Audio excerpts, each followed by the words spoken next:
नमस्कार बंधुरा बैशाखी रसोई एंड ब्लग থেকে आज আমি রুই মাছের কালিয়া আপনাদেরকে বানিয়ে দেখাবো। এই রুই মাছের কালিয়া বানানোর জন্য আমার যে যে উপকরণগুলো লাগবে আপনারা দেখতে থাকুন।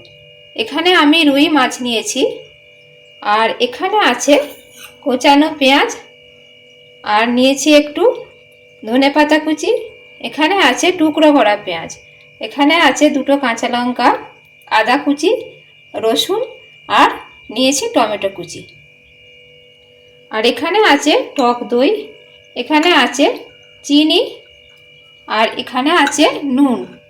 আমি সরষের তেল নিয়েছি, এখানে আছে গোটা জিরা, তেজপাতা, দারচিনি, দুটো লবঙ্গ নিয়েছি, আর এলাচ নিয়েছি, গোটা এলাচ নিয়েছি।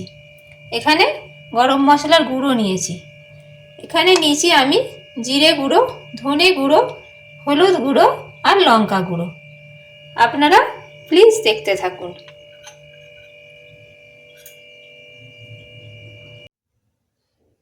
কড়াইয়ে আমি তেলটা গরম হতে দিয়েছি। এখন আমি এই মাছগুলো ভাজবো, সেজন্য তেলের মধ্যে আমি একটু হলুদ দিয়ে দিচ্ছি, তাহলে মাছটা যখনই দেব গায়ে ছিটে আসবে না। এখন আমি মাছগুলো এর মধ্যে দিয়ে দেব।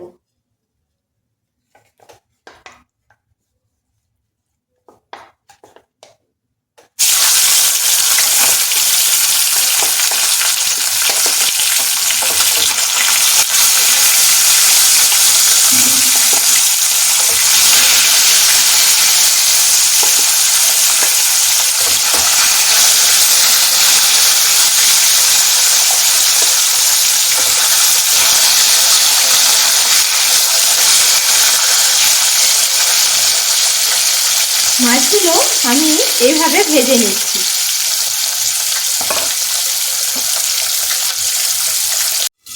আর একটা ঢাকাও দিয়েছি হালকা করে, কারণ তেলটা গায়ে ছিটে আসে, সেজন্য আমি একটা ঢাকা দিয়ে দিয়েছি। মাছগুলো আমি উল্টে দিয়ে আরেকটু ভেজে নিচ্ছি। এই যে মাছগুলো আমি প্লেটের মধ্যে ভেজে তুলে রাখলাম। এবার আমি মশলাটা বানিয়ে নেব। মশলা বানানোর জন্য আমি প্রথমে তেলের মধ্যে এই মশলাগুলো ঢেলে দিচ্ছি, এই গোটা মশলাগুলো ঢেলে দিচ্ছি।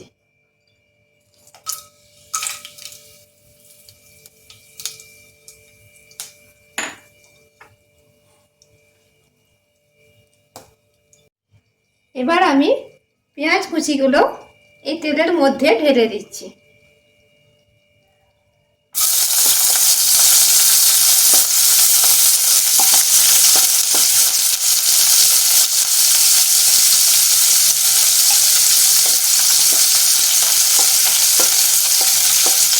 আর একটা লঙ্কা, কাঁচা লঙ্কা দিয়ে দিচ্ছি এর মধ্যে।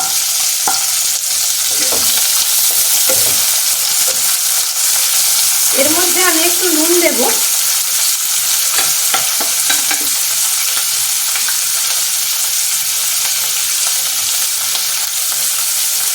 একটু নুন দিয়ে দিলাম, দিয়ে পেঁয়াজটাকে একটু হালকা ভেজে নিই। পেঁয়াজটা একটু ভাজা হয়ে গেছে, এখন আমি টমেটোগুলো দিয়ে দিচ্ছি এর মধ্যে।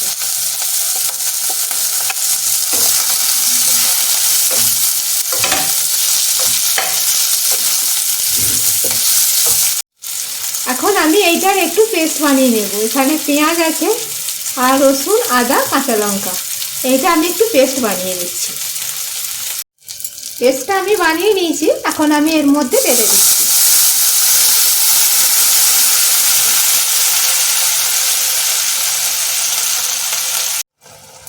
এখন আমি এর মধ্যে এই যে মশলাগুলো আমি নিয়েছি, জিরে গুঁড়ো, ধনে গুঁড়ো, হলুদ গুঁড়ো, লঙ্কা গুঁড়ো, এই মশলাগুলো আমি সব এর মধ্যে ঢেলে দিচ্ছি।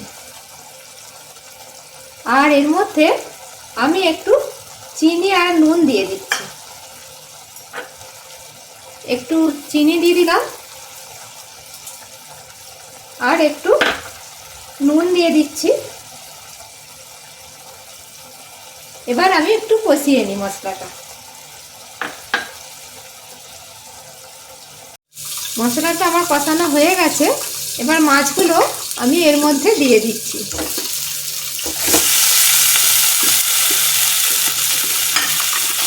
এবার এর মধ্যে আমি একটু জল গরম করে রেখেছি, ওটা আমি দিয়ে দিচ্ছি। এবার আমি এর মধ্যে একটু নুন দিয়ে দিচ্ছি। নুনটা আপনারা যেরকম খাবেন সেই রকম দেখে নিয়ে নেবেন। নুন দিয়ে দিলাম। এখন আমি এটাকে একটু ফুটিয়ে নেব। একটু ধনে পাতা কুচি ছড়িয়ে দিচ্ছি।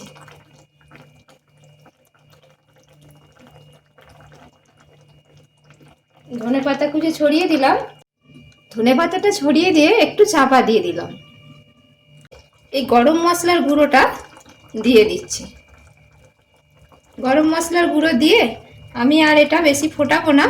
আমি এবার এটা গ্যাসটা বন্ধ করে দিচ্ছি। এই যে আমার রেডি হয়ে গেল রুই মাছের কালিয়া। এটা খুব টেস্টি হয়েছে খেতে। এইভাবে আপনারা বানিয়ে খাবেন, এটা খুব খেতে ভালো লাগে।